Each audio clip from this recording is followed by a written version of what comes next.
میں نے سب کو کہا تھا کہ اس میں واردات ہوگی، میرے خلاف میری جان کو خطرہ ہے۔ میں نے ٹی وی کے اوپر جا کے اس سے پہلے بتایا تھا کہ یہ دینی انتہا پسند کے نام پہ مجھے قتل کریں گے۔ میں تو ان کو سلام کرتا ہوں کہ ان کو پتا ہوتے ہوئے کہ میری جان خطرے میں تھی، اس کے باوجود وہ مجھے کہتی تھی کہ نہیں جاؤ، یہ جہاد ہے، یہ اللہ کے لیے آپ کام کر رہے ہیں۔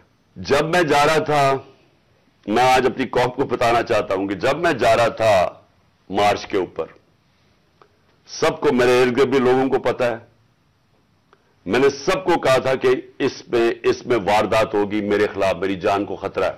میں نے ٹی وی کے اوپر جا کے اس سے پہلے بتایا تھا کہ یہ دینی انتہا پسند کے نام پہ مجھے قتل کریں گے۔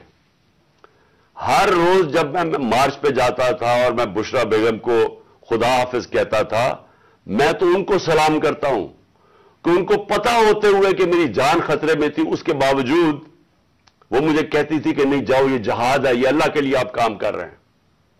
کوئی اپنی زندگی خطرے میں نہیں ڈالتا پیسے کے لیے یا اقتدار کے لیے، کوئی زندگی خطرے میں نہیں ڈالتا۔ جہاد کے لیے جب آپ اللہ کے لیے کام کر رہے ہیں، تب آپ پتا ہوتے ہوئے کہ آپ زندگی خطرے میں، اس کے باوجود جاتا تھا میں۔ اور میں جیسے ٹھیک ہوں گا انشاءاللہ، جیسی میں چلنے کا قابل ہوں گا، میں پھر نکلوں گا باہر، کیونکہ یہ اللہ کا کام ہے۔ اپنی قوم کو حقیقی طور پہ آزاد کرنا یہ اللہ کا حکم ہے ہمیں۔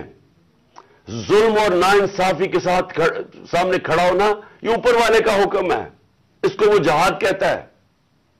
امر بالمعروف پہ چلنا، کہ جب آپ دیکھ رہے ہیں سارے چوروں کا ٹولہ اوپر بیٹھ گیا ہے اور آپ چپ کر کے بیٹھے رہیں بھیڑ بکریوں کی طرح، یہ آپ قرآن کا جو اللہ کا حکم ہے اس کے خلاف جا رہے ہیں۔